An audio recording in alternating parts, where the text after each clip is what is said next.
Yes, we are live. Great. Well, good morning, everyone, and thank you for staying with us for the 5 days of this week. It's been tremendously enjoyable, I think I can say, for the organisers. I hope I'm correct. And we're very grateful to you for giving up your time. I know in a crowded study programme how that, particularly day after day, requires you to be organised. So what I will do now is share my screen for today's lecture. Now, Shraddha, can you let me share my screen? Yeah, enabled. Okay.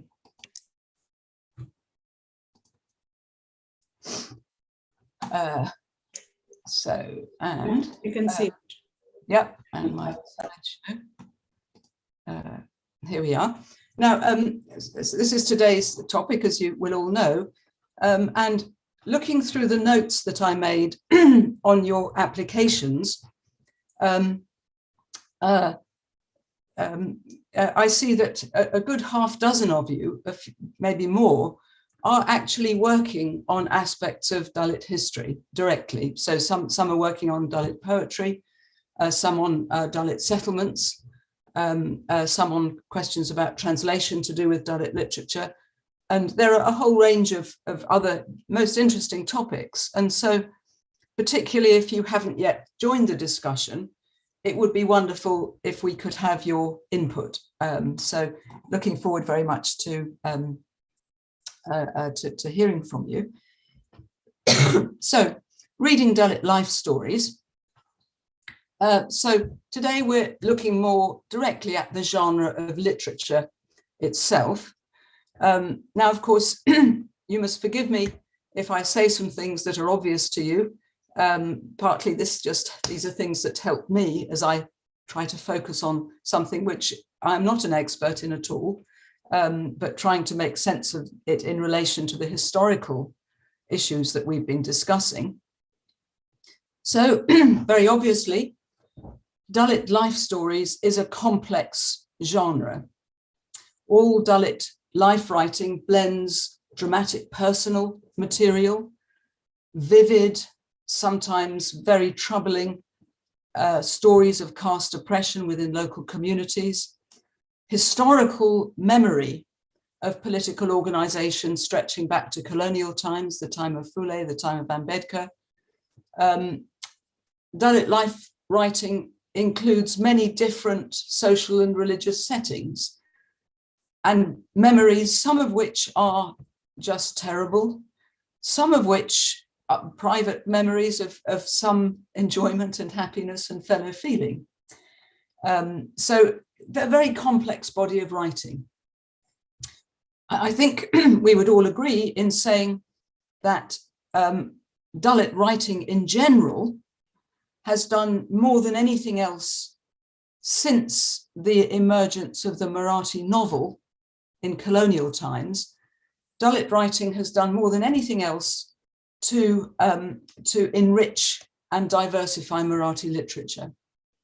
Of course, when Dalit writing first emerged on the scene in the 1970s, when a period, of course, when Marathi literature was very beautiful, but in many ways very genteel, it caused a great explosion of interest, of enthusiasm, of controversy.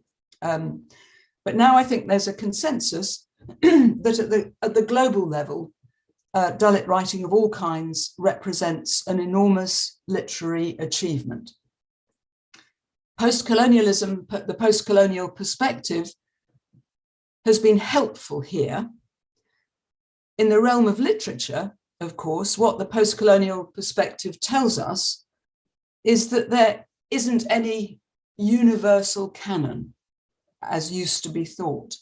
There isn't a sort of universal category that everybody agrees this is great literature.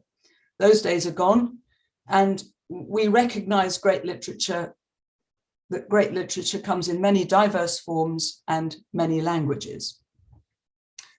How do we assess that literature? Well, We assess it in many ways, but in quite large part, we assess literature in the end, for its ability to convey to us some kind of truth of human experience of many different kinds.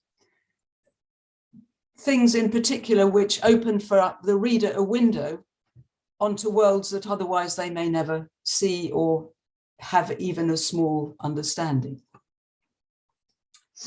Now, of course, that's different to the way that we assess a historical work, and I think I've covered that enough times that we don't need to repeat that.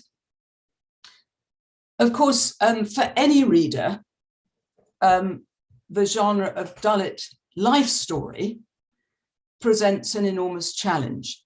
How do we cross the wide gulf between our own personal experience, whatever that may be, and what is described there? How can we gain any sense of the emotional cost of authorship? Writing a history of your life requires that you have some sense of agency. But of course, for very many Dalit members of Dalit communities, the primary experience is of a lack of agency. And so how is that challenge met?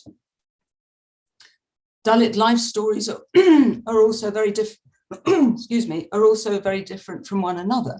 There's no homogeneity. Some histories are histories of, in the end, of overcoming and a final closure. Other histories are troubled, fragmentary, with no closure or resolution achieved at the end. And of course, the communities from whom Dalit life stories emerge are now themselves very diverse. They range from, I don't need to tell you this, they range from communities still struggling against rural poverty and discrimination to others, many of whose members are now accomplished global citizens in very many fields. And of course, the life histories of Dalit women present their own challenges and opportunities. So today's class really I hope only to set out some very tentative suggestions, not really to say anything very definitive or let alone authoritative, but really to open up a space for us for discussion. So first, let's look at life histories, leave aside Dalit life histories for a moment.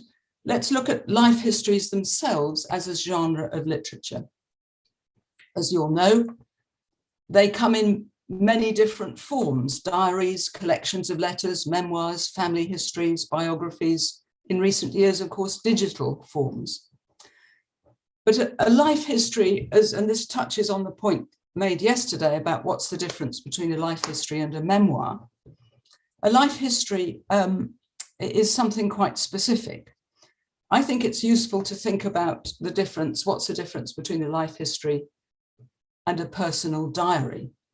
Well, in our diary, every night or every week, we sit and record what has happened in that week. But of course, a life history is different. As we experience our lives, we experience them from day to day, week to week, event to event. And we don't normally, except when we come in some very specific occasions, we don't normally sit back, step back and say, after all, what is my life? As if I can call it a single arc. That's to say something that comes, that it rises, and then it takes an overall shape, an arc. We don't normally experience our lives in that way. We experience our lives in the times of the present in fragmentary forms. But the very act of writing our life makes us step back and ask ourselves, what story about ourselves do we want to tell? What best conveys the emotional truth of my life, of my experience, as I see it when I step back? So the very act and this is perhaps the important point, the very act of writing a life history must always be an interplay, a to and fro. It's a to and fro between the self that we think we know, that self that doesn't like to wake up early, that gets annoyed when the vehicle doesn't start, that self that has good relationships and difficult relationships. It's a to and fro between that self that we think we know and the second narrative self that only becomes visible to us when we step back and we try to put together and to tell the story of our life, as it were, as a whole. So I think those are some very basic points to appreciate about what a life history actually is. We must also remember that every life history in any field is the work of many hands, usually. Those that we consult, you know, I'm writing a history of my life. What do you remember about me when I was 15? It may be, there may be colleagues, friends, relations who have given us their papers, their diaries, perhaps their reminiscences. Some life stories, of course, like some of the Dalit life stories, have been translated. So this represents a further hand in these works that are very often behind the scenes, works of multiple authorship. So again, just staying with the category of life history itself, before we go on to looking at Dalit life history, European literary history offers us some useful genres, useful categories to look for when we're reading a life history. There's a German category that is called the Bildungsroman, and you'll see here it's from the word novel and education. And in a life history that takes the form of a Bildungsroman, it's often you have the hero or heroine there, set very much within their own society, a particular social order, and it tracks their personal growth. This is often a story of heroic achievement, of the maturing of a person and their ultimate triumph and redemption and contentment. So the Bildungsroman is a way of telling a life story, which is in the end a story of ultimate resolution. Another genre that's there in the European literature is called the picaresque. It comes from the Spanish term picaro, which means rascal or rogue. And this is a different kind of way of telling a life story. These are life stories where the hero, the protagonist, is maybe a very socially marginal character in a violent, sometimes corrupt society. So life stories of this kind may be told, these are not a smooth process in which a character matures and ultimately finds success. These may be stories that are told in a very fragmentary, episodic way, and in which the protagonist, the hero, doesn't in the end find triumph or resolution. A further genre is what we call the prosopography, and that is the group life history, the life history of a community, of a collective of agents. And this is very often a technique which is used when we're tracking political, when we're telling stories about political organizing. And I often think, when I think back to my old work on Foulet, I often think of that as a kind of prosopography, because it was by placing Foulet in his context of his colleagues, of his helpers, his comrades, that you get a full sense of the individual. So political settings are often ones where prosopography is a good approach for writing life histories. And then lastly, there's a category of what we call testimonio. also comes from Spanish, and it means both testimony or as it were, witness. And this category of life writing really comes out of Latin American literary experience towards the end of the last century, when, as you will know, there were very many violent and corrupt regimes in Latin America, authoritarian regimes that could simply make people disappear, in which ordinary people had no justice. And in this setting, a category of literature emerged where people felt, you know, I can't do anything. All I can do is witness this act. I can bear witness, and maybe at some stage in the future, this might even come to bearing witness in a courtroom, in a court of law. So testimonio here refers both to the simple act of bearing witness. I can't do anything about this. At the very least, I should bear witness by writing about it in the form of a life history. It also refers to the act of witness in the courtroom, where ultimately there might be a chance of securing legal justice. And this, the category of the testimonio, I think is quite close to oral history. You get a sense of people coming together to share their life stories, that the husband that disappeared, the brother that disappeared, the sons that disappeared. In the Latin American experience, it was very often women that came together, that shared their stories and then published their stories. And so that's why this category in the work of Sharmila Rege, once of Pune University, of course, a wonderful and very distinguished scholar, why she found this term, the idea of testimonio, very useful when it came to the life writing of Dalit women. So let's now turn to Dalit life writing.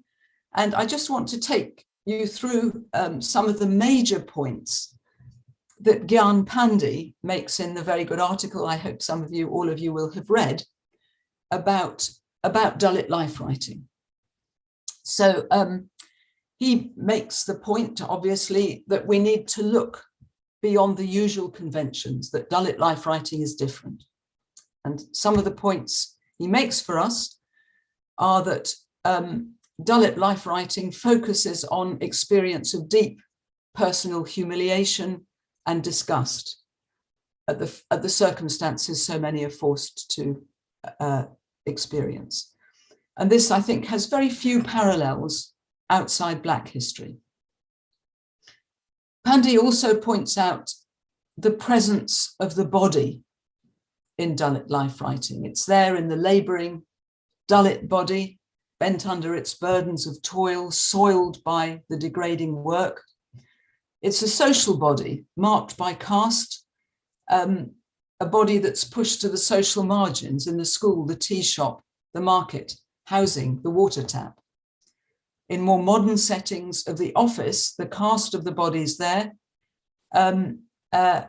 sometimes invisible, but if discovered, it's also marked, pushed to the margins, perhaps in more subtle ways. And the body of the Dalit woman, too, is also there, sometimes the object of violation and sexual abuse, sometimes the body of the nurturing mother, who, amidst all the hardships, still finds the strength to ask, to say, eat your fill, son. And these are some of the insights that the passage you read from Ayadan, Urmila Pawar's wonderful book, The Weave of My Life. You'll remember the way she recalls the toiling bodies of the women in her village as they trek from the Ratnagari village, from the Konkan village of their home, all the way to the markets of Ratnagari. What's interesting in her description is that these are not victims, these are not sad, dumb people without agency. These are lively women, they curse, why do we have to live in this wretched village? They gossip, they share experiences, they support each other, sometimes they have a go at each other. So these are not at all victims, although their lives are very hard. So the body is very strongly there. Pandey also points to the complex authorship. We've mentioned that all life histories behind the scenes are the work of many hands. And this is particularly the case of Dalit life histories, because memory is so important to Dalit life, to Dalit communities. Cooperation, comradeship is so important to Dalit communities. And I think Urmila Pawar's life story shows that she's very aware of this intergenerational element. She says, you know, for her mother's work of basket weaving, she feels is very important in her own life. Her mother wove baskets. She weaves with her pen. And she does another kind of weaving, and that's the weaving together of stories of gender, of patriarchy, and the story of caste. And Shamila Rege points out we can understand her life history as a form of testimonio, an act of witness to the ongoing evil that she sees around her. Pandey makes other points. The Dalit community is everywhere in these life histories. Very often Dalit authors move between their own inner dialogue and the we of the community. This is what we were thinking at the time. This is how I and we experience these events. And also the realm of politics, for obvious reasons, is much more present in many Dalit life histories. We do see, in terms of, we've thought about narrative arcs when we're thinking about how do people go about writing their story. Now, for me, the interesting thing about Urmila Pawar's book is she makes it clear that she is a very successful middle-class person. She calls herself middle class. She's celebrated in India and abroad for her literary accomplishments. Her life has a clear narrative arc, from her childhood to her mature years, education, marriage, professional success, political involvement along the way. But if you look at the end of her book, I didn't ask you to read the end, but perhaps you'd like to go back and read it. If you look at the end, I think it's actually very reticent. That's to say, it's very restrained. What she chiefly has in mind are the bereavements, the personal losses of family members she's suffered. She has in mind that there's still so much to do. Most important, she says, my life is not a model for anyone else. She says, some people may find it interesting, others may think, what is it to do with me? And what she says, and this is for me, a really interesting sentence. She says, the life of each person in this community is an unfolding of social reality. And that too is how my life should be looked at. Now, if I said to you, well, your life is just the unfolding of social reality, you might say, hang on a moment, no, I strive, I achieve, I'm not just my community.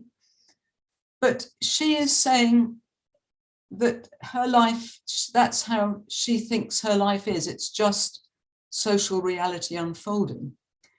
So what does she mean here? Is she in the end declining, saying no to the role of an active agent, an individual determinedly overcoming her situation? It does read like that, as if she feels her life is no more than that. So I'd be very interested to hear how others of you read that ending to the book. Now, let's turn to, we're not going to talk again, of course, about History 1 and History 2, But I want to talk about something which may have a parallel, is also interdisciplinary in the way I hope these classes have been. Is there such a thing as social science 1 and social science 2? Now, the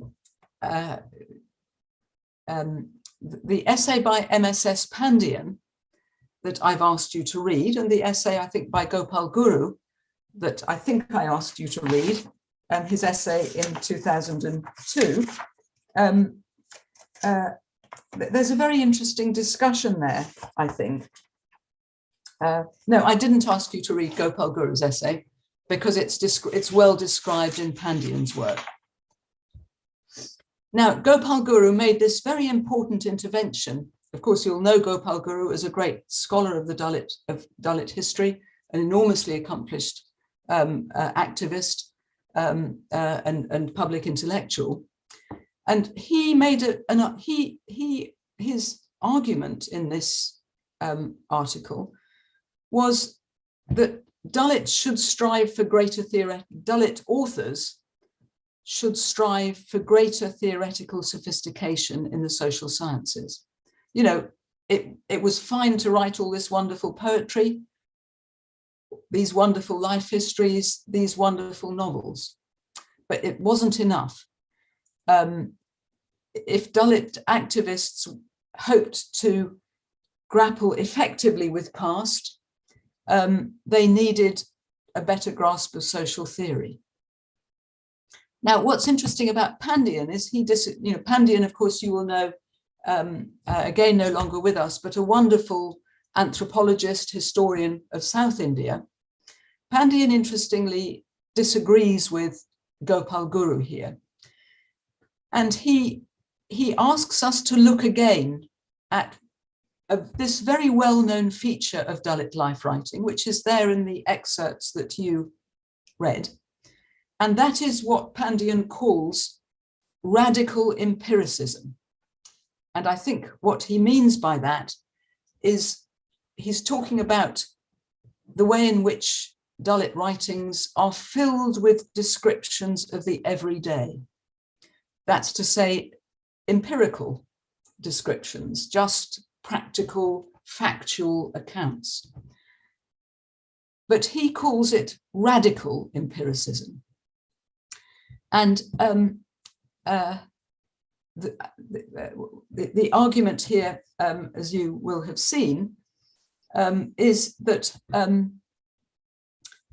this focus on daily life, the small daily humiliations, the dense networks of family relations which sustain the community, the raw emotion that Dalit communities might feel when suddenly a new vista of opportunity is opened to them, that this focus on daily life has brought about massive social change by enabling Dalit communities and many others to see these things with fresh eyes.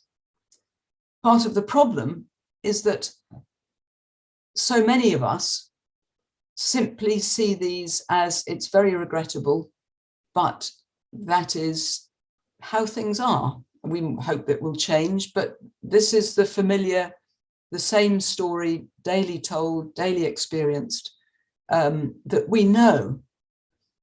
And what Pandian is saying is that Dalit, the radical empiricism of Dalit life histories, is saying to us, no, you do not know that. Read it, read the details, then tell me if you know it. And of course, what that forces us to do is read it again, really read it with all the sympathy, with all of the fellow feeling that we can gather. As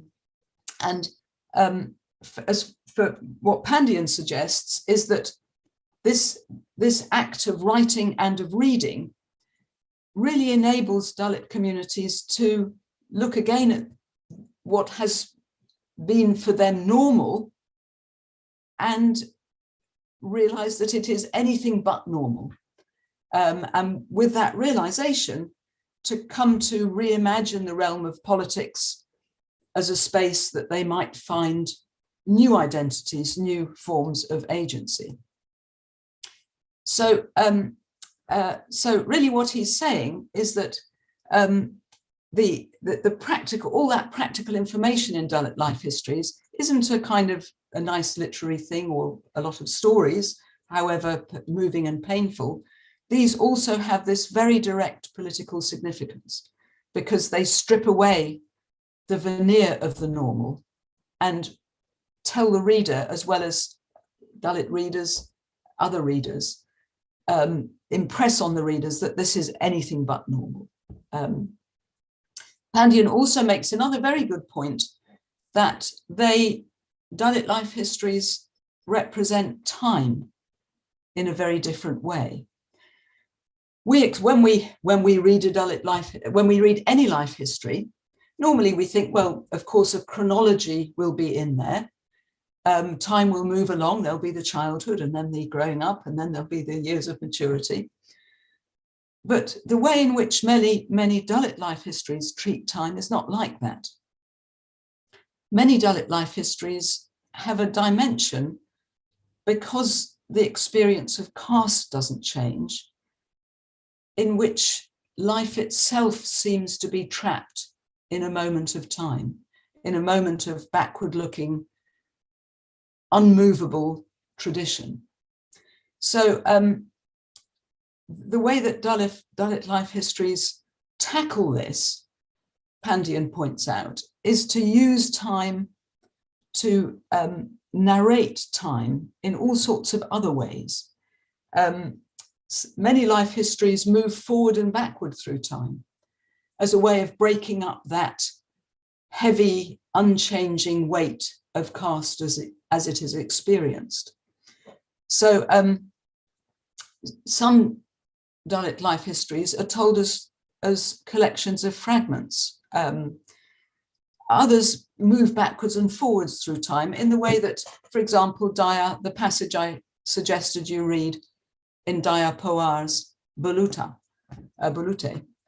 His narrative swings from his childhood in the Mahar quarters in 1950s Bombay to his grandmother's experience of caste persecution in her village many decades before, and then further back in time in that portion to the story that Mahar communities have about themselves, that their old rights as a village service community were granted way back in the early modern period by the kings of Paitan and Beda.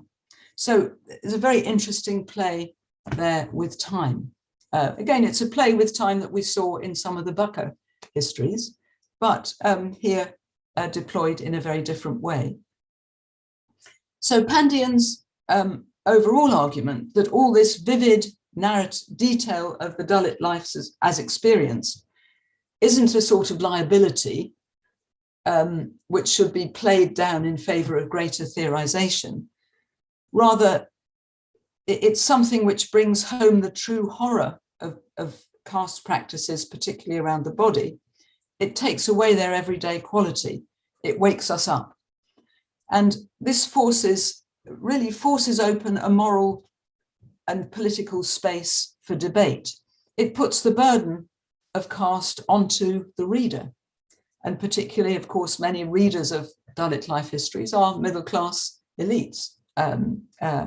So Pandian's suggestion is that what he calls the radical empiricism of Dalit life writing, which bring together experience, emotion, and polemic, that this is very enabling politically. And the social sciences, that's to say, social sciences 1, if you like, as opposed to social sciences 2, social sciences 1 must find a way to engage with this, just as history 1 must find a way to engage with history 2. So let's, taking the cue from that earlier debate, was history 1 and history 2 a broken relationship? And I argue that it was not. Let's ask this question for the social sciences. Is evidence-based science, social science, and the popular a broken relationship? Well, let's first of all just recap. It goes without saying, as Pandians argued, that Dalit life histories create a powerful way to challenge the triumphalist narrative of Indian democracy. They provide a space with their radical empiricism in which we can reimagine Dalit communities as fully empowered citizens. How should we approach them as literature? In part with the aid of post-colonial theory, post-colonial literary perspectives, we now have a better sense, a better way of appreciating their great qualities.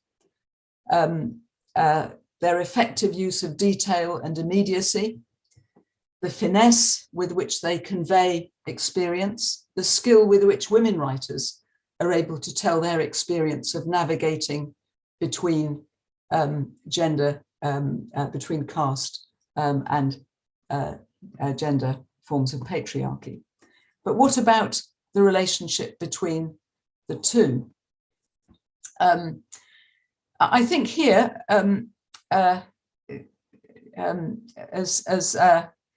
if I can remind you of what Dipesh Chakrabarti says in today's essay that you read, he says, again, this is his rather pessimistic suggestion that there's a broken relationship. He says, all we have is a clash of cultures between Dalits looking for pasts that would do them proud, and academic historians who in a critical spirit just historicize, but they seldom ever conclude anything. So you can see in this instance also, Chakrabarti is pessimistic. He sees a broken relationship. And here, as you might expect, I disagree. And I would go back to the suggestions made in my 4 proposals. The commitment to evidence-based history doesn't mean that professional historians disclaim any sense of connection with the concerns of the present. I don't think academic historians should just historicize. I mean, in fact, they don't. They can't just historicize because they get their questions from the present, as I've suggested. They get their questions from the present, but they understand that those questions may need to be modified when they go to the evidence. And most professional historians also appreciate that the voices and experience of the marginal, whatever they may be, have been a continual source of inspiration and of renewal, of fertilization in their own subject, in History 1, and I suggest in Social Science 1, which is really what Pandian is doing. Pandian, I think, is suggesting that Social Science 1 needs to find a new way of engaging with the experience, the radical empiricism of Dalit life histories, and he suggests some of the way in which that engagement can take place. I think all of us would agree that most of the new social history genres developed since the Second World War, women's history, working class history, Black history, these would never have been written, had it not been for the political movements that originally came up around those concerns. So this notion that professional historians back off and say, I'm sorry, that's modern politics, I can't engage. I think that's a misrepresentation. And in a way, Dipesh Chakrabarti's whole life as a historian, as I see it, actually suggests something rather different, that in fact, there is an engagement and there is a relationship. So now, this is my last slide, and I'm not trying to draw any great authoritative judgments here. I just want to finish with what we might call the principle of insider insight. is it the case that the people who are best at writing their own histories or at coming up with their own sociologies, their own anthropologies, are people themselves? Now, of course, that's a powerful suggestion. And if we simply agree with that, then, of course, it does raise questions about the relationship between the scholarly practice and the relationship between popular practices, the practices of those actually engaged. Now, most professional social scientists, most historians, and I include myself in this position, would agree on the principle of insider insight, that women, that those from working class communities, that Black historians, that Dalit historians have a kind of advantage when it comes to writing their own histories. That advantage may be come in many shapes and sizes. It may be an advantage of imagination. If I am myself a woman, even though I may be a middle class academic woman, that maybe I have some better capability to imagine what it might be like, for example, working as a prostitute. I might have some sense of what it's like to walk down the street and feel that the female body doesn't own public space, for example. So maybe a woman has an advantage there. There's some advantage of insider insight. There may be other advantages. There may be advantages of access. People may be, if you're looking at women's history or Dalit history, people may be much more willing to give you access to, say, their family papers if you come from their community. There may be an advantage of motivation. If you're from that community, or if you're a woman, or if you're a Black, an African American, you have a motivation for wanting to do the history of that community. But I think the key thing here is to also agree that that doesn't mean that social scientists, historians, anthropologists from other communities are not capable of such research. To exclude all other scholars may exclude people, it may cut you off from all sorts of other forms of inspiration, of skill, of insight. And of course, the experience of marginality may come in different forms. You may have experienced marginality because you're disabled. You may experience a sense of marginality because you have lost your parents at a young age. So you have grown up feeling that there were conversations you couldn't join in. You may experience marginality because although your parents may be middle class, actually they don't have much resources, they're elderly parents, you have to struggle as a family. So we shouldn't simply think that only women can understand the marginality of women, only Dalits can understand the marginality of Dalits. They may have an advantage, and I think they do have an advantage, but they also have much to gain from the insights of others. And in fact, if we were to say that only particular communities can write their own history, if you apply a kind of common sense, that makes any kind of history writing impossible. It means that we can't write the history of medieval peasants because none of us are medieval peasants. And it also raises the question of what does the community mean? What does a community mean? And a community of people in the present can't really say, well, we are peasants in the present, so we have a kind of monopoly on the writing of all peasant history over time. And I think nobody would argue that. So I think the principle of insider insight is a difficult one. I think it's important, and I think there is an element of truth in it. There is an advantage there.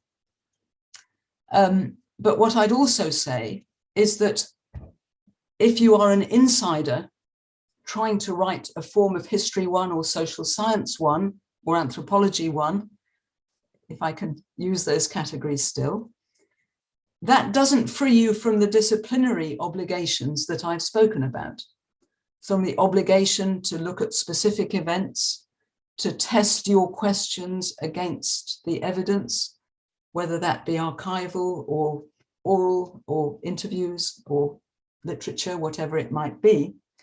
And in point of fact, I do believe that evidence-based history is actually can be a tremendously important asset for marginal communities in the present, because the powerful, the influential will always weave myths around their advantages, and evidence-based history is what enables you to go in there and say, this doesn't accord with what we know from independent evidence. So, and this is kind of my deep belief as a historian, that evidence-based history is really one of the most powerful forces for emancipation that we have. The powerful may tell us that particular arrangements of gender, of race, of class, of caste, forms of particular dominance have to be as they are, that these are simply the unalterable facts of nature. This is how the world is.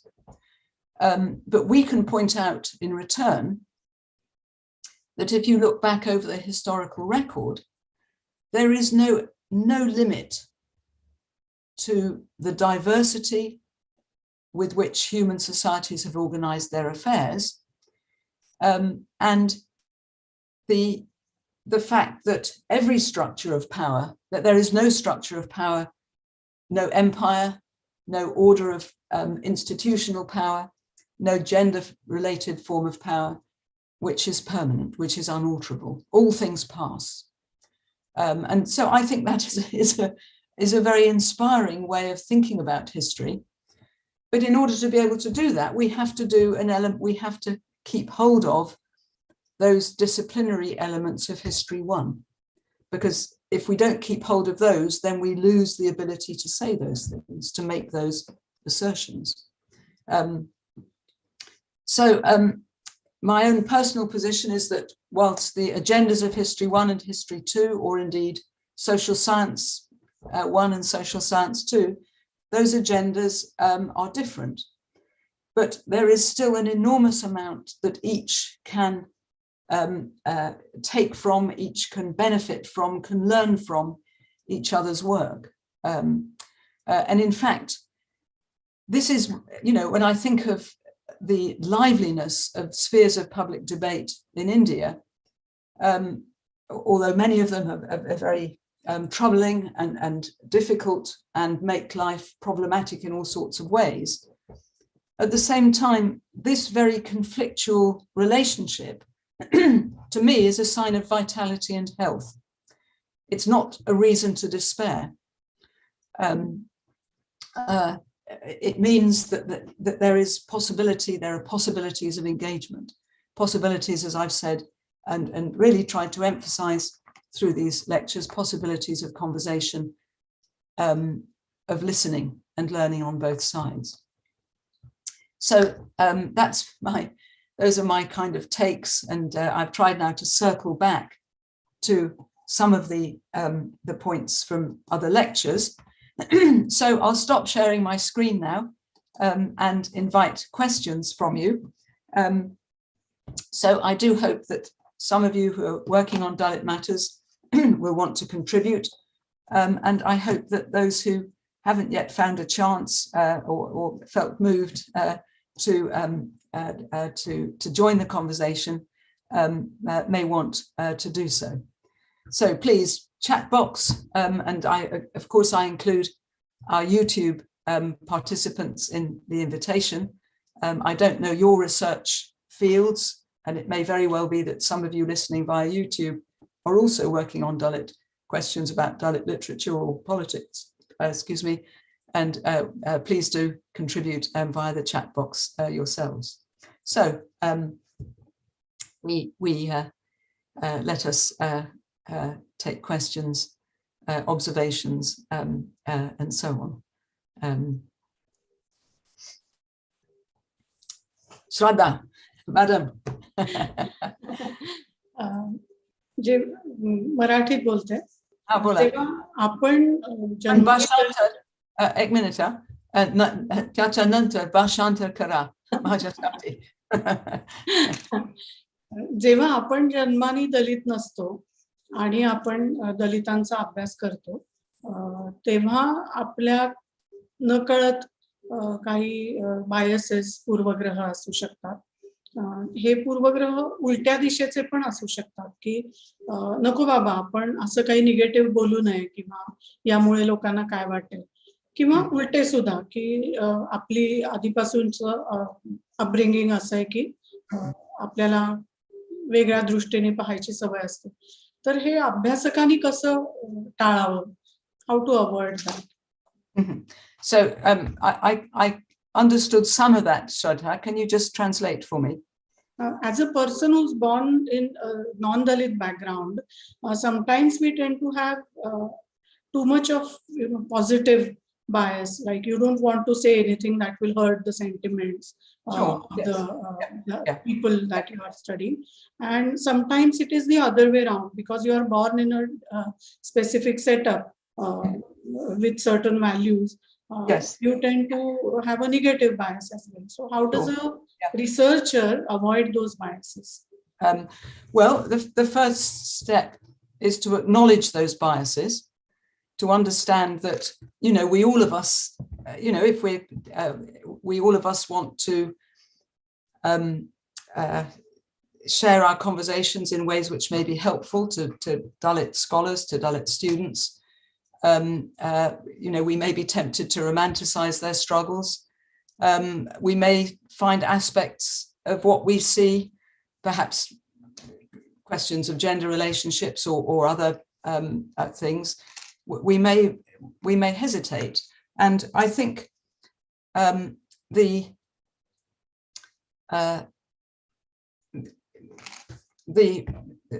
the best way of approaching this, once you understand that about yourself, is always to go indirectly.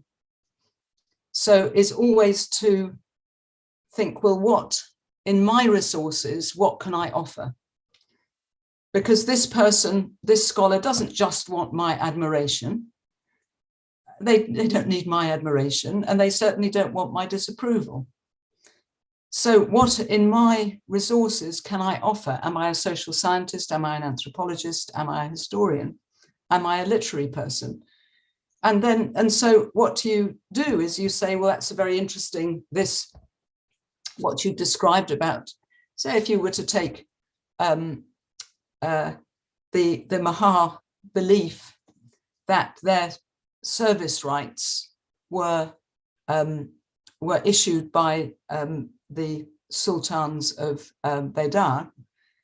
I mean, what I would do if I were in that kind of conversation, I would say, not, oh, well, that's just a story. I would say, actually, if we look at the historical record, you will see not that story, but you will see facts like that documented. You will see Dalit communities, Dalit Maha service communities. You will see them holding rights. And if you would like to look at my slides, I can show you the way in which their arguments about their rights have been made, perhaps in the 17th, 18th centuries. And usually, in fact, and this is, I think, particularly for folks whose main concern is with the circumstances of their own time, usually people are tremendously appreciative, because these are things that they don't have time or necessarily expertise to do themselves. But are very happy and very interested to see what you have to offer. So it's not a question of contradicting them, but a question of looking at what resources do you have that will be helpful to someone in their general situation. I don't know whether that's one suggestion. I'm not saying it's easy. And of course, it does depend on a willingness on both sides to listen, to have a conversation. But in my eyes, the obligation on the sort of evidence-based social scientist is to look at their expertise and to make that expertise available in ways which are not confrontational in the first instance. I hope that is helpful. Thank you. Nabila, you've got your hand up. Hello. Hello, thank you, Professor. So my question is not really related to what we have been discussing today, but I wanted to ask you basically about the act of translation. So I'm not really familiar with Marathi per se, but I have been training in the Urdu language, and I hope to work on it sooner or later. So I was just wondering if you perhaps have any tips or suggestions to keep in mind when trying to work on translating regional vernaculars into English, because I mean, very often a lot of things do get lost in translation. So if you have perhaps any pointers to keep in mind for that. Well, the first thing I would say is that translation is hard.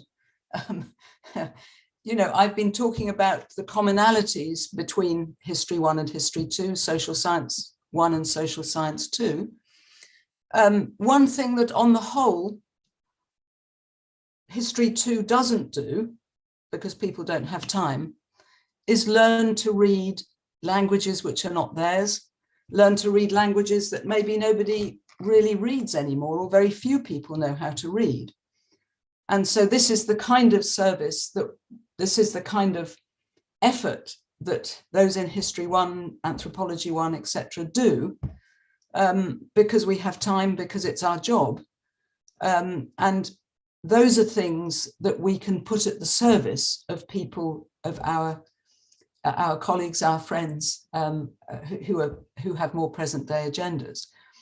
So the question then, how do you translate into English? Well, the first thing that obviously you have to do is to develop your skills as far as possible in that language. Now, if you are not are you an Urdu reader?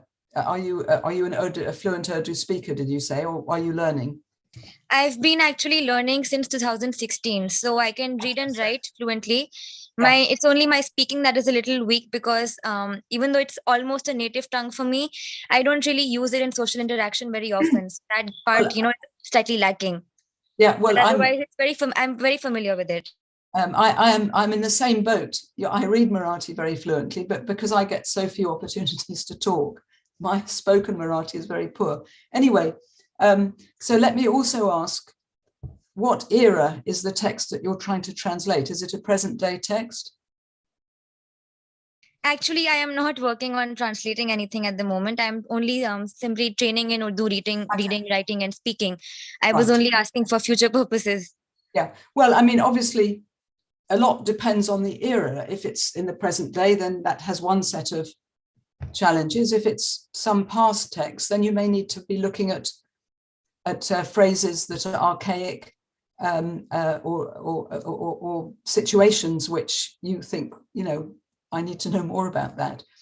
But the one thing that I would say, and years ago I did a little translation of Tarabai Shinde's work, and I think you have to decide on a voice.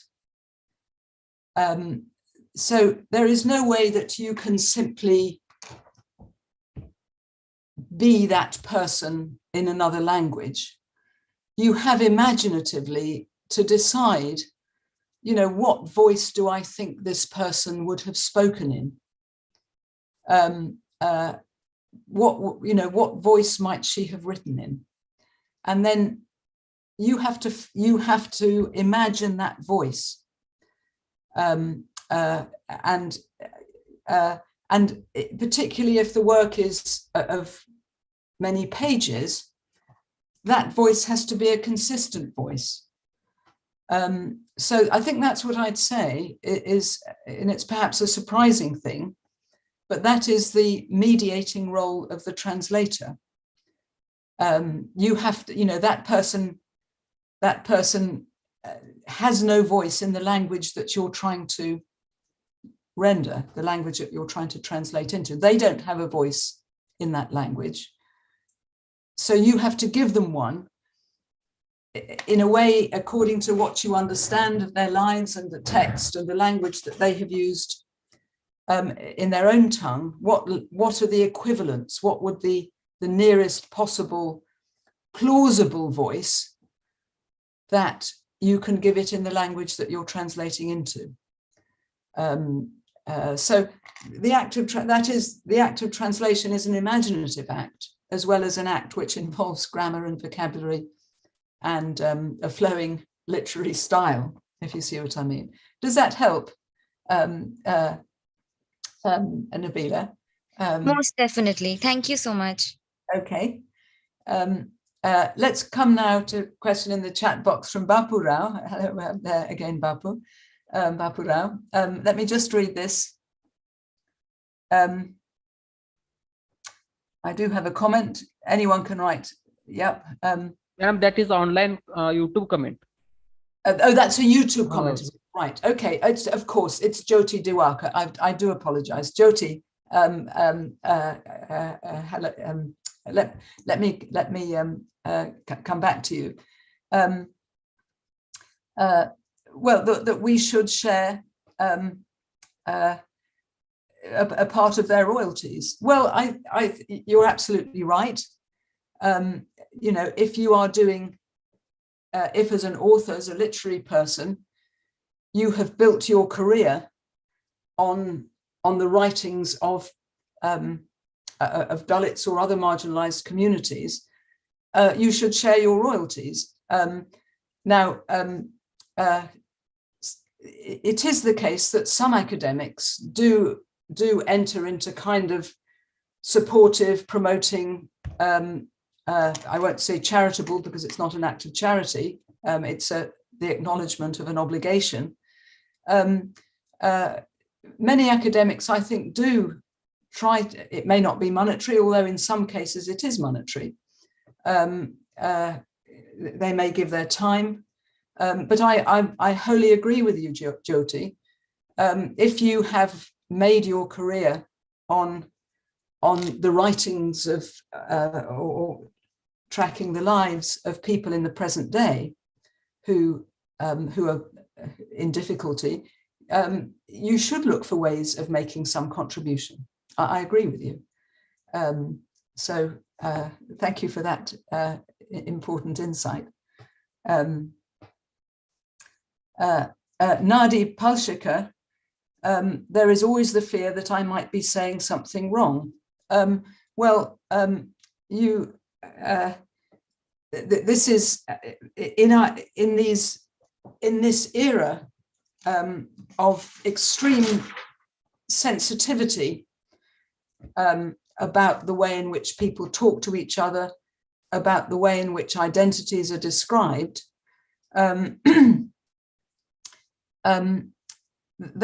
That fear is natural, and particularly when norms for the appropriate language change so quickly. As I understand it, for many Dalits, they don't like the term. Dalit communities, Dalit individuals think that this is a terrible and outmoded term now, which lumps everybody into the same category, and that's wrong. So that is an additional thing that we have to be aware of, and simply do the best that we can. It's that fear is there in any setting where somebody, as it were, who's not part of that community, whether it's LGBTQ or Dalit or Black history or women's history, or talking to people, somebody who's disabled. these days that is a constant question for us. And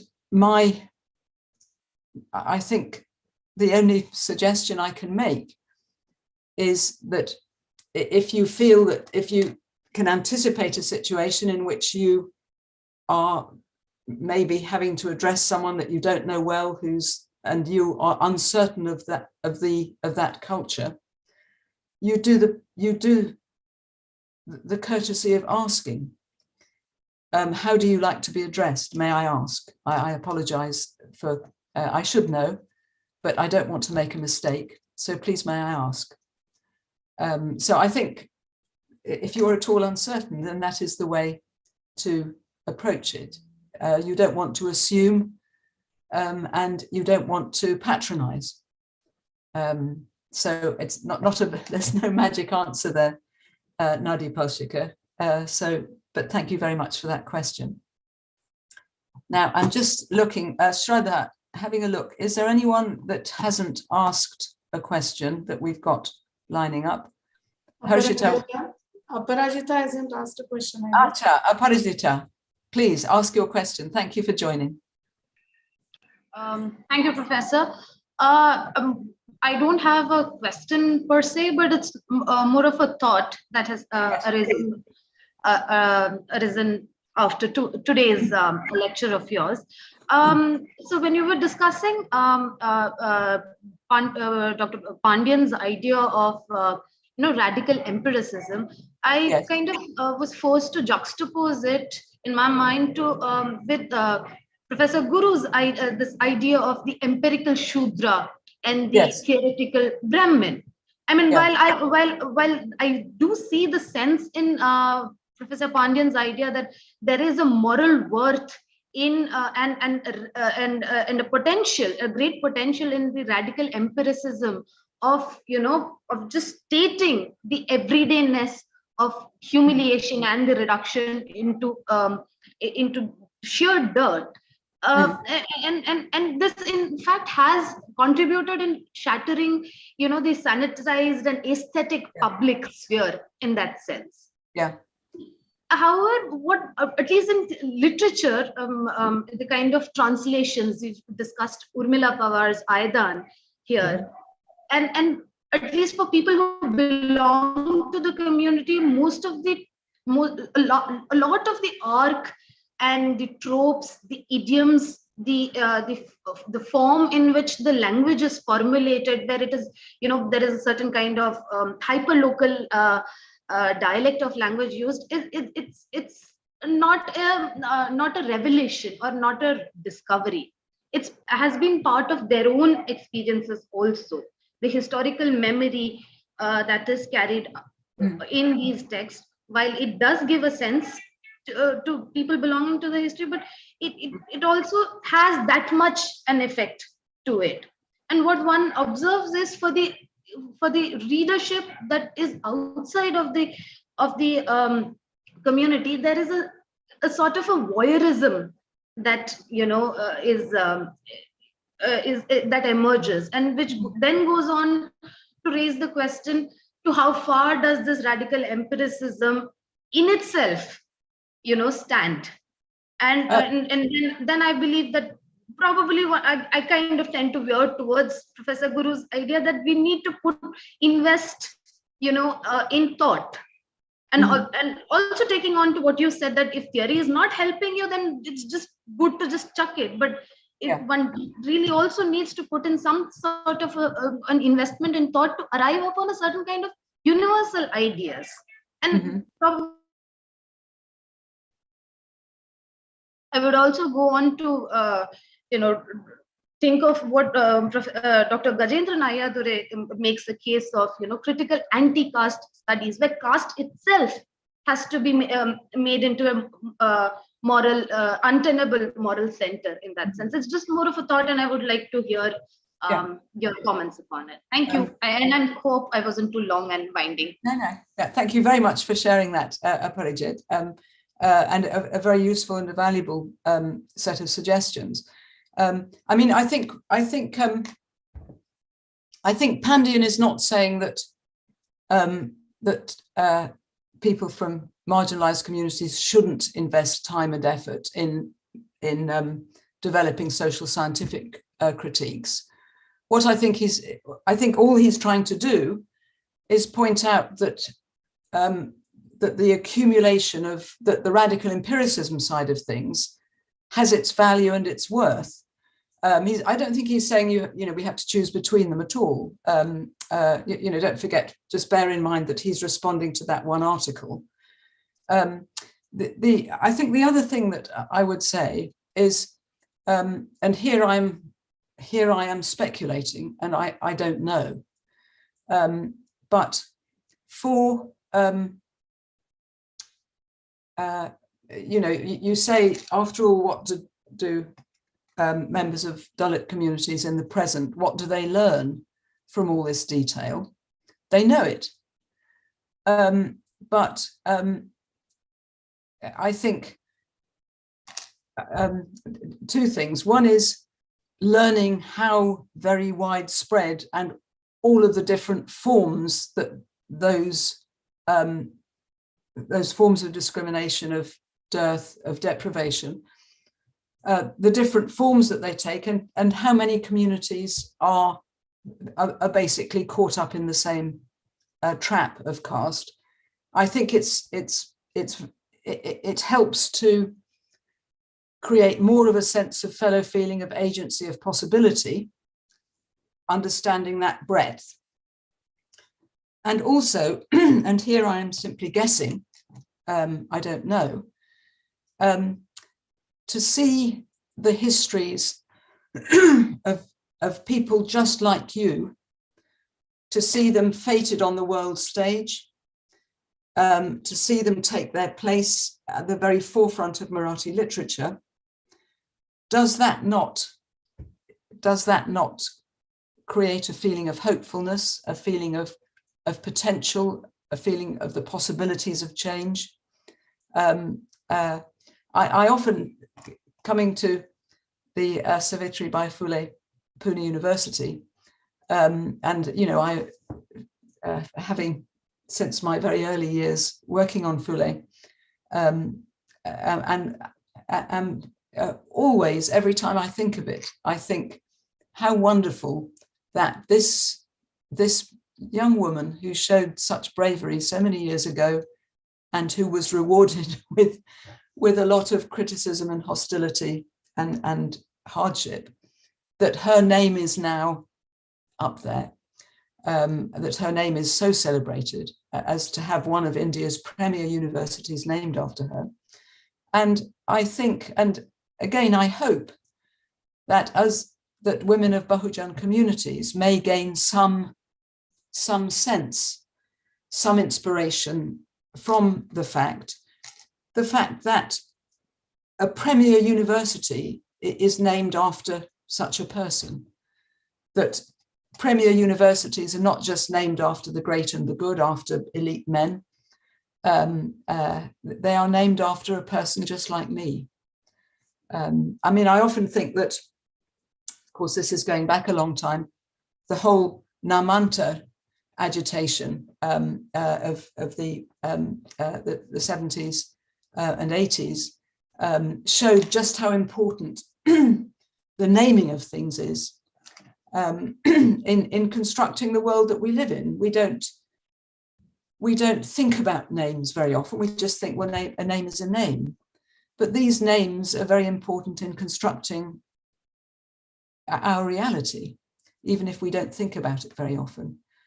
So I believe, and I may be wrong, but I believe that the experience of seeing works of literature written by people who came from the same social background as you, fated with global reputations, I believe that may help people, that may help people from marginal communities. It may help women who might not think of themselves as able to write things.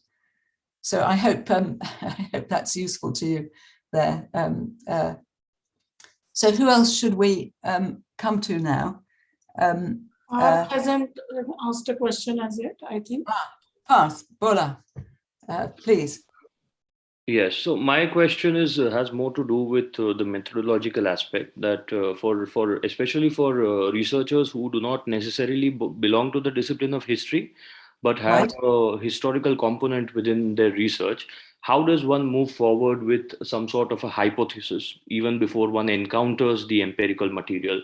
So, say, suppose you're researching on a topic which entails, for example, my research entails working on the different meanings of community that have circulated at least since the beginning of the 20th century. And Yeah. when one gets into the vernacular aspect, one finds that it is not the community as one discusses in social theory, but several terms like jati, biradari, Correct. Yeah. samaj, samuday, so on and so forth. So how does one begin to, formulate a certain kind of an archive where one could look at whether it is literature or whether it is, say, colonial ethnography, or even the writings in the public sphere by several writers. Yeah. So. Thank you, Parth. I think you raise a very interesting question about a hypothesis. Now, as you'll know, the language of science has kind of crept into social science and history in ways that I think sometimes haven't actually been very helpful. And, of course, you have to have questions, and questions that you think are interesting. But to describe it as a hypothesis, although I know a lot of people, lots of academics and teachers do this, now I don't think, I think it's useful to, okay, that's how people like to think. But just remember that the word hypothesis comes from science. It comes from an intellectual milieu in which you have a hypothesis and you can test it in a laboratory. And then you can rerun the test. And then in the end, you can come out and say either my hypothesis is correct or my hypothesis is not correct because I cannot repeat the experiment. Now, I think any scholarly endeavor with a historical dimension has to recognize that history is much messier than that.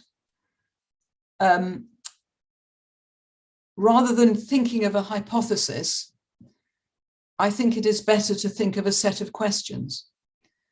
A set of questions which, and so you'll ask, well, how do I find my way to those questions?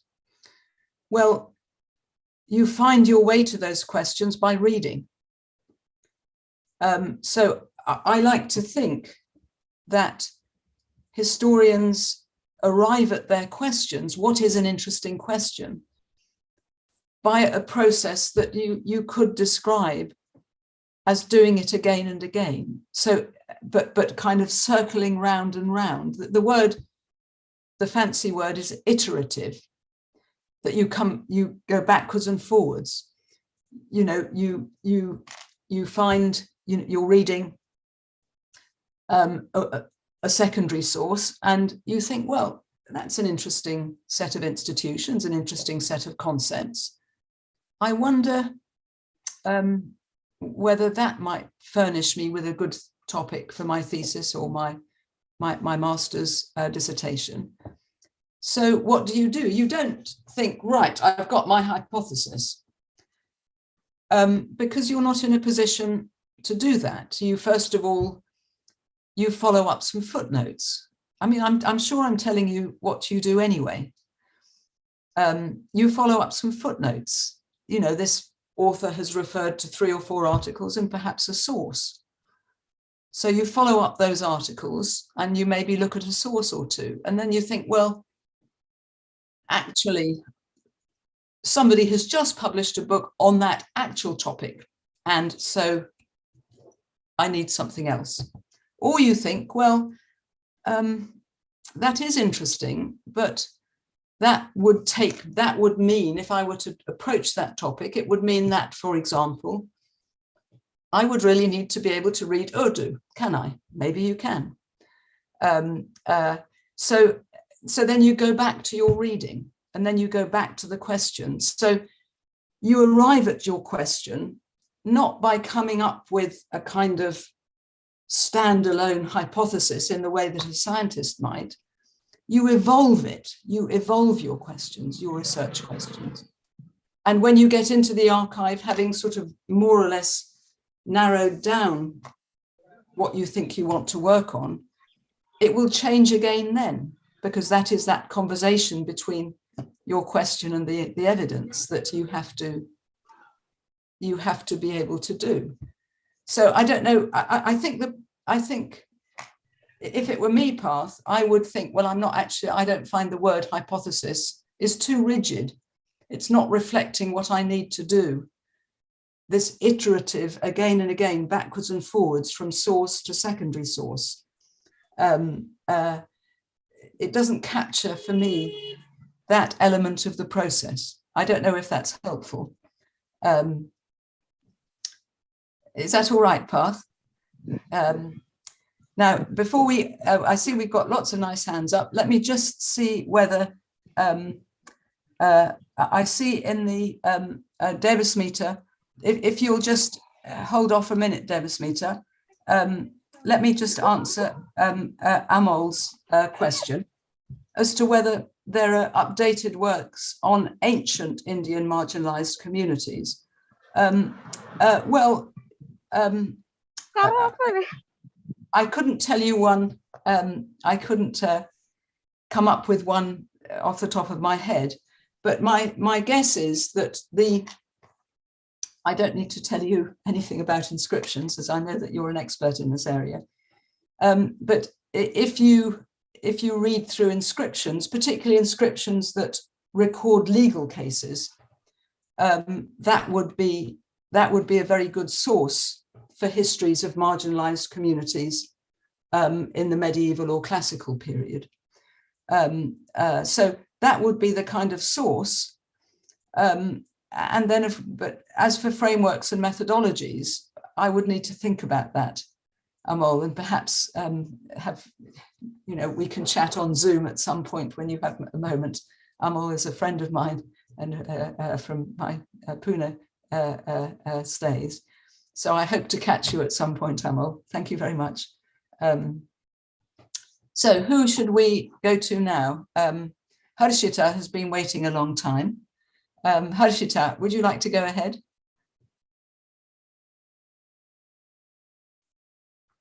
Harshit? Or maybe, perhaps has Harshit unmuted himself, or perhaps he's gone to make a cup of coffee. Well, Harshit can come back. Let us, who else can we? Parth, is that an old hand? Yes, yes. Okay. Praveen. Praveen, would you like to ask a question? Ma'am, thank you for the lecture. Ma'am, after Pandyan's article, and I could be repeating some of the points that Aparajita might have asked. Ma'am, what exactly is happening in the very idea called Dalit literature? And now that there is a proposal of Dalit studies and other things, when we see the writings of Phule, Ambedkar, or let's say any other anti-caste thinker, they're not at all speaking of the pathology in their lives. They're not at all speaking of this trauma in their lives. Not that one should not speak, but one definitely has to document this. Yeah. But when even the Panthers Manifesto also, the way they define the word Dalit, they are saying that Dalit is an oppressed who would want to resist, yes, who would want to protest. But in Dalit literature, let's say that is coming from, let's say, the state of Maharashtra, or let's say Tamil Nadu, Andhra Pradesh, even the current day North India also, even they are too much interested in suffering and trauma. Right. So are we really, is literature really, is Dalit literature really understanding what it is, what it has done, let's say, the Dalit community per se? is it in the lines of Phule or is it in the lines of Ambedkar? Of course, Pandian is arguing for empirical radicalism, and Guru is inviting us to do theory. But Dalit literature is there in neither of neither what Pandian is proposing or let's say neither what Guru is saying. Either it is too much into either it is too much into romanticizing the pain and suffering, or it is not at all invested into the idea of political per se. Because at least Phule is proposing a political, Ambedkar is proposing a political, Panthers is proposing a political. So, so how do we locate the Dalit literature given what Phule, Ambedkar have already propounded, or let's say what Panthers is just saying that what does Dalit in fact actually mean? Yes. So,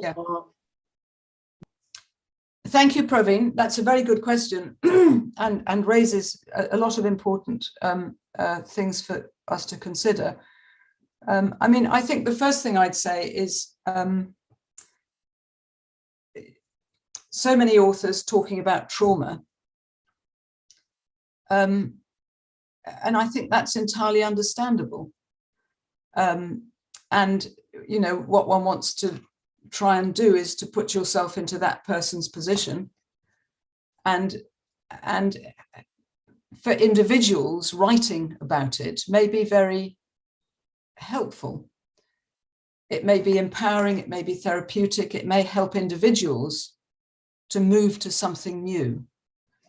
So I think the first thing to think about is, you know, if we're trying to get a general sense of how to move forward, that we appreciate that, you know, if every Dalit, and apologies for using that word, and I know that it's not a very good word, but if every member of a really oppressed community, every single person wanted to write about their trauma, they should.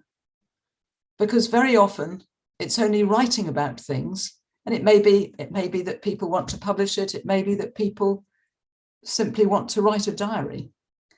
The act of writing is very emancipating, I think. It's a way, I mean, at least I find it so. It's a way of unloading. It's a way of getting something out, getting it outside yourself, of looking at it so that it's less of a burden. So I think, first of all, we want to appreciate that we're talking about individuals here, and to write or not to write is an individual choice, and we have to respect those choices. I think the second thing that I would like to, the second important question that your comment brings up is the category of Dalit studies. Now, just like we have women's studies, just like we have disability studies, just like we have Black studies, African American studies, it is absolutely right that we, by adopting a framework, we give definition to our subject. We give it a focus. But as in the case of, I've often had occasion to say, in the case of women's studies, we don't want to suggest that in some way this is a silo, that this is a monolithic area of investigation that isn't either open to anyone else or isn't connected with anything else. The best kind of Dalit studies, the best kind of women's studies are departments or groups of scholars who are looking outwards as well as inwards, who think, well, I have this focus for my interests, but the framework is porous. Other things come in. I look at the connections. I look at the world outside as well as the subject as defined within. So that's the second thing that I would want to say, is that for all those who, as it were, put a studies after their subject name, make your boundaries porous. Look out as well as within. And the third thing you ask about political action. For people like Foulet and Bedker, they had very clear political agendas. And in some ways, perhaps because they had a very obvious target for their polemic, that's to say the colonial state, as much as anything. In some ways, that made the political field in which they were writing, it gave it a kind of simplicity. It was not to be simple, but at least you knew you were in a colonial society and you were looking forward to a post-colonial state when, God willing, there would be new opportunities would open up. But of course, the present day juncture in India, as in many other societies, isn't like that. We have to develop our political agendas in settings, as is the case for women, in settings where, that there are differences of class above all, but also differences of ethnicity, differences of religious persuasion. And how do you evolve a political agenda which will draw as many people as possible to support it, and which will make it effective, which will give it purchase in the political world? Those are questions for activists, of which there are very many, and not that those are. I simply don't have the expertise, and I wouldn't. I'm not a person qualified in any sense to make suggestions. So I think if I can, I hope that's the best answer that I can give, really. And I apologise that it's not a more effective answer. But obviously, directly political agendas, the coming election, the coming the latest atrocity, the latest attempt to bring reinforced caste in new areas. How do we respond to those immediate challenges? Those are things that activists do. Historians, social scientists can help them. They can put their experience, their knowledge at the service of those people, but those people must take the lead. Okay, so who should we? Harshit, did you go away and make coffee? No, Professor, I wish, but my network was a little shaky. Oh, I do apologize. Go ahead and ask your question. Ma'am, I was wondering, this is something that Shraddha ma'am also sort of approached about, and Parajita, I think, also talked about a bit. But I was sort of wondering that when you write histories about marginalized communities, how do you focus about the emotive aspect without running the risk of either appropriating it, but also turning it into what a lot of people may call, for lack of a better word, a trauma porn? I mean, how do you navigate that pathway per se, particularly when writing about emotional aspects of oppression, marginalization? Well, I mean, there isn't an easy way to do it. There isn't an easy way. If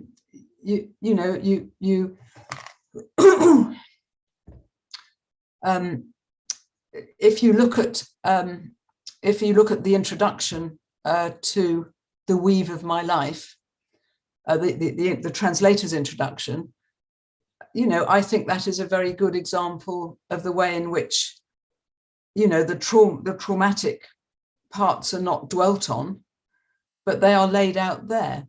They are laid out when it's necessary, and they are put alongside the other aspects of the life, which are hopeful, which are normal, which are joyful, and that's all you can do. I mean, I have the area. that I find this most difficult, that I've experienced this difficulty in. It's not an area that I have directly done research in, is the history of witchcraft. Now, as you know, Europe has a very rich history, I'm afraid, of persecuting and ultimately burning women who were said to be witches. And India had, and in some very rare instances, I think, I'm afraid, still has some instances in which a woman, it's usually a woman, is identified to be a witch and punished or abused or killed. And there are 2 or 3 very eminent historians, a woman called Lyndall Roper, who writes on the psychology of witchcraft. So she takes the depositions that witches under torture made about what they had been doing. So in Europe, in the medieval period, if some local old widow was identified as a witch and her fellow villagers were able to make contact with someone influential and get her taken into custody and accused, then she would be questioned under torture. And her testimony was written down by the scribe of the court. And you will find these poor women, you know, who are having their fingernails torn out and their God knows what awful pain inflicted on their bodies. They would be saying, yes, I did consort with the devil. I had sex with Satan. I bore Satan's child, and that is why all the cows in my village died. And this historian, a very accomplished historian, has taken those testimonies and tried to explore the psychology of them.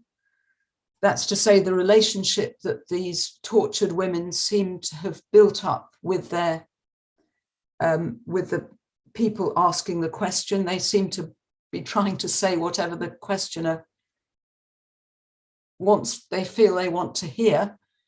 And there are even some use of Freudian insights of the way that the tortured woman tries to develop a relationship with her torturers. Now, that, of course, is a very, very extreme example. But it does raise for me, it raises a kind of fundamental, not even a principle, but simply an observation of the sorts of things I would be emotionally capable of doing.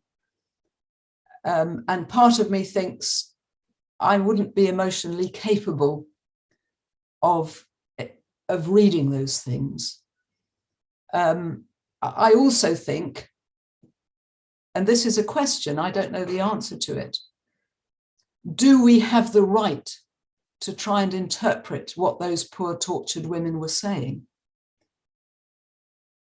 Is the right thing to do our best to bear witness, to make some sense, even if it is only our own sense, of what these poor tortured women were being made to say?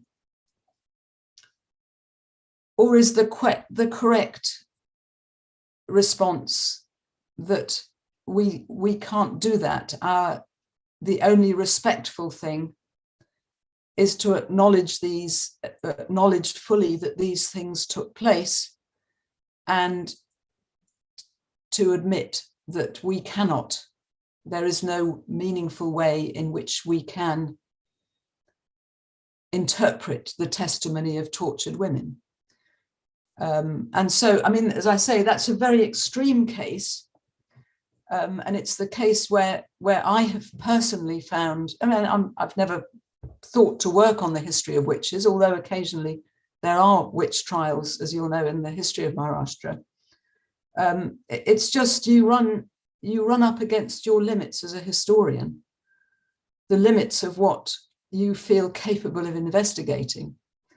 And so I think it is a very good thing as a historian to be aware that there should be emotional limits to what you feel competent to investigate, what you feel able to bear to read.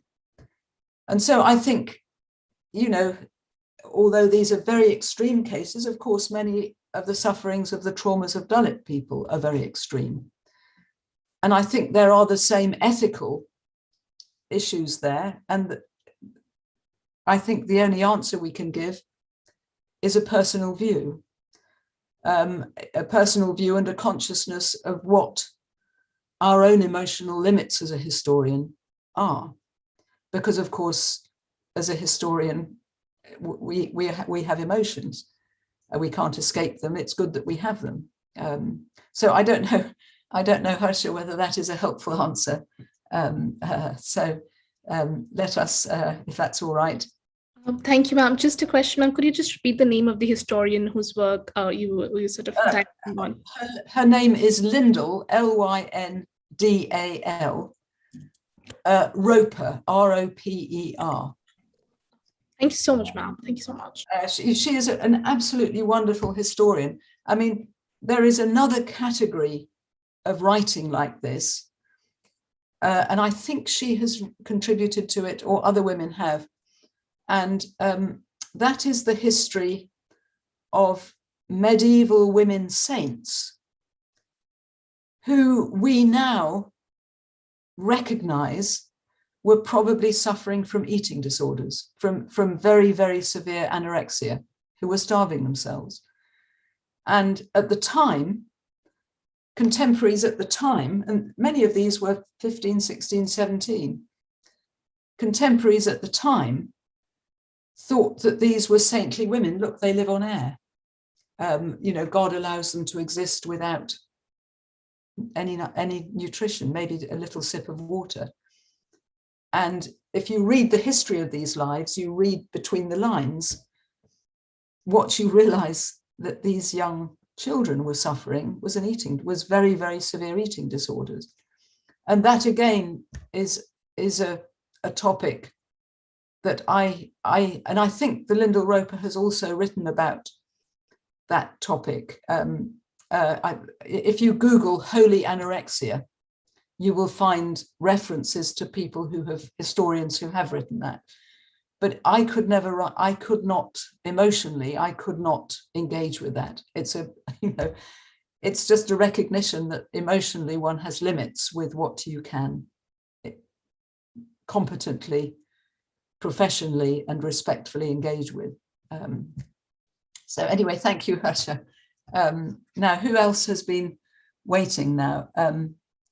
A question which might perhaps be related from YouTube, wherein Amit Kumar is asking about forgetting and remembrance. Yes. So how do you see the politics of forgetting and remembrance of history within the anti-caste movement in contemporary times? And then there's an extension there.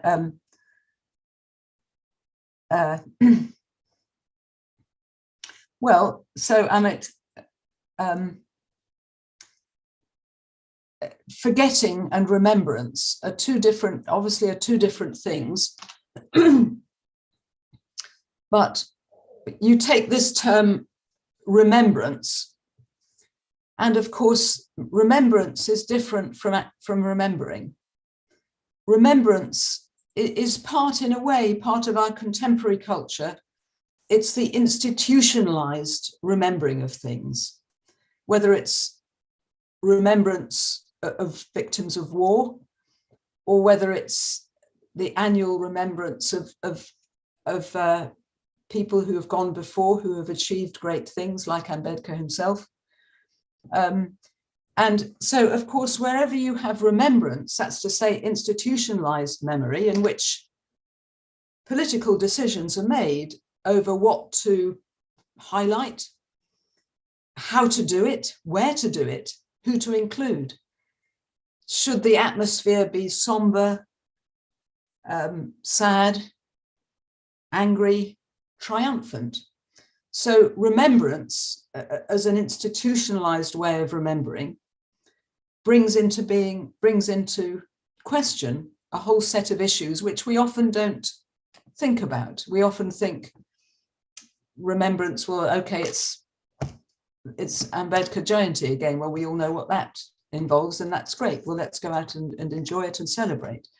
But usually acts of remembrance are inherently political, and you want to kind of think, okay, how are they doing it? What are the choices being made here? Forgetting, well, forgetting is something different. Obviously, it's an absence of remembrance. But I mean, forgetting, strategic forgetting, is something that I think is there in every human society. And it's a complicated thing. In some instances, it may be just a blind eye. I'm not going to think about that. It's too difficult. Somebody else will deal with it. It's just too awful. Let us turn a blind eye. Let us turn our back. Let us focus on the present. Let us focus on remembering something else. But I think there is very often a timing to moving beyond forgetting to remembering. I think a good example of this is the memories about partition. And particularly women's memories of partition. Now, it's very striking, I think, that for 2 or 3 decades after 1947, women's experiences during partition were just not spoken about. Now, was this forgetting? Well, in a sense it was. It was forgetting in that these things were not publicly mentioned. They were not to be heard or seen. But there came a point where suddenly women started to speak, started to lay out their recollections, where historians started to see how this was an appropriate moment. The time had come now to confront these memories, to bring them to the surface, to let them be heard. And I think the timing of that wasn't simply people determined to turn their backs on something. It was that for victims themselves, there is a time when they don't want to speak. And then there is a time comes when they will speak, perhaps encouraged by others. Very often forgetting, as it were, choosing not to be heard, choosing not to speak of something, maybe very often is because the victims of some Holocaust-like event may not feel able to do it. They may not be ready to do it. So the question is, why was it suddenly in the 1980s and the 90s that suddenly there were these books coming out, people going around collecting memories, collecting testimonies and publishing them? Why did it happen then? Well, I think for a number of reasons. One is that suddenly people became aware that this generation was starting to die out, and unless people went round collecting their memories, it was that they would be lost to history. It may very well be that by then those women themselves were now towards the evening of their lives and able to put a distance, and themselves also thinking, well, it's now or never, and so that they felt able to speak. Forgetting isn't always just a denial of history by the oppressor. It may also be a reflection of the fact that victims of extraordinary trauma simply don't feel able to speak. I mean, those of you who have relatives who involved in any of the major wars of the last century will know that you may have an uncle. You've said, "Uncle, tell me what you did in the war," and they will not be able to speak of it. And so that is a choice, that is a deep emotional constraint. And it may be that their trauma, I mean, speaking personally, I had an uncle who was injured in the Second World War. He was a young man, he was about 22. And he went through all of the major phases of the Second World War. He was in North Africa, he was in Italy, he was in Germany. And he was very badly wounded in North Africa. And we used to see it on his body. So often we would, my brother, my mother and his family and our family would go to the seaside together. And we would see this huge scar on his back. And we would say, "Uncle, what happened? How did you get that?" And of course, we were told it happened in the war. Don't mention it. He doesn't want to talk about it. And he never spoke of it until in the very last years of his life, he developed dementia. He developed the Alzheimer's forgetfulness. And suddenly he spoke of it all the time. He spoke of it in the most heartbreaking detail, as if he would go into his hospital room and say, "I need to be at the front with my men. Where are my men?" And all that trauma only then was coming out. So there is such a thing as a victim silence, as well as the oppressor, the forgetting, the deliberate forgetting of the oppressor. So that's a rather complicated question now, Amit. Now you've asked also, and I see I apologize for that bit of personal reminiscence.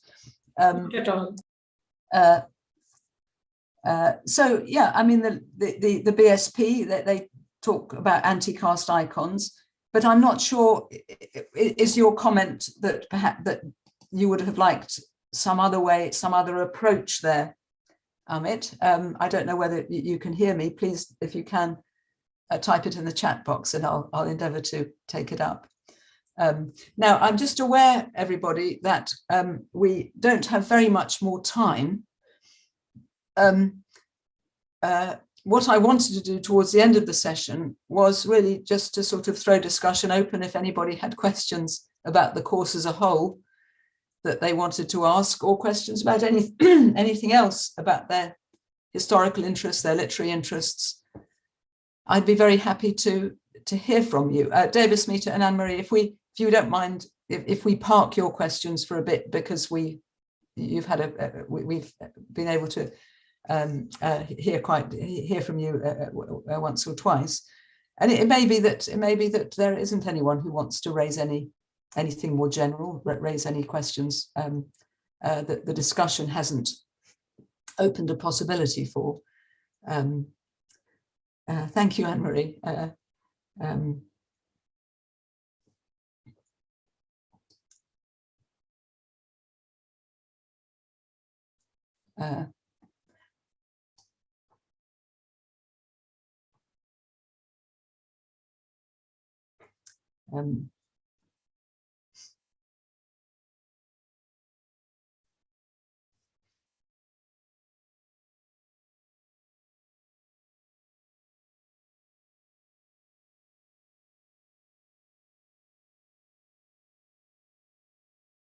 Well, if there are no other questions, I I must make apologies. I have to I have to leave promptly in 5 minutes.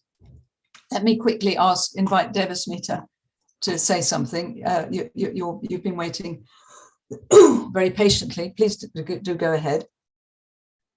Thank you so much, Professor. Actually, I felt the need to participate in the discussion because my research work is on reading Dalit women writings from West Bengal, where a state where caste is not acknowledged at all. So in the discussion where you were talking about hypothesis and all, in that discussion, you said that we should not start with hypothesis. So even me, when I just finished my master's, I was doing a course on caste and gender through memory studies through the Dalit life narratives, which was conducted by Sharmila Rege. And after doing that course and everything, when I came out with my master's, I had this nagging question of trying to understand caste in Bengal. So that was a broad question that I started looking at for my research. Then when I started doing my review of literature, started doing on social history of Bengal and all those things, then I narrowed down my research questions to studying the Dalit women writings to understand the caste in Bengal. So yeah, my research started with a broad question, and then, as you said, it narrowed down. And interestingly, by the time I actually started, took official admission for my PhD, there was a very long gap. By that time, when I started, there was no studies on Dalit women writing in Bengal. But by the time I started actually doing my work officially, there have many works had started coming. And now my dilemma while I'm writing my PhD chapter is how to deal with that, because how is my research then different than the others working on Dalit women writing in Bengal? That is one thing. And second, related to it is the theoretical framework of testimonial is very useful to understand life history, but how do we analyze Dalit poems? Secondly, and thirdly, I want to respond to some of the discussions on Dalit literature, I think by Praveen, when he talked about they are glorifying trauma, and you answered it so well. But I want to point out one thing in this discussion, that Dalit literature itself emerges as a part of the Dalit movement. So you cannot see the literature and the movement as separate. You cannot just say that they're talking about, I mean, literature is just one of the vehicles of the Dalit movement. And regarding the discussion on Dalit studies, there's a very good article, and it also caters to Amit Kumar's YouTube comment on remembrance. So there's a very good article by Sharmila Rege on Dalit studies as pedagogical practice. Okay, So, Debbie Smita, can I just interrupt you there? Just very briefly respond.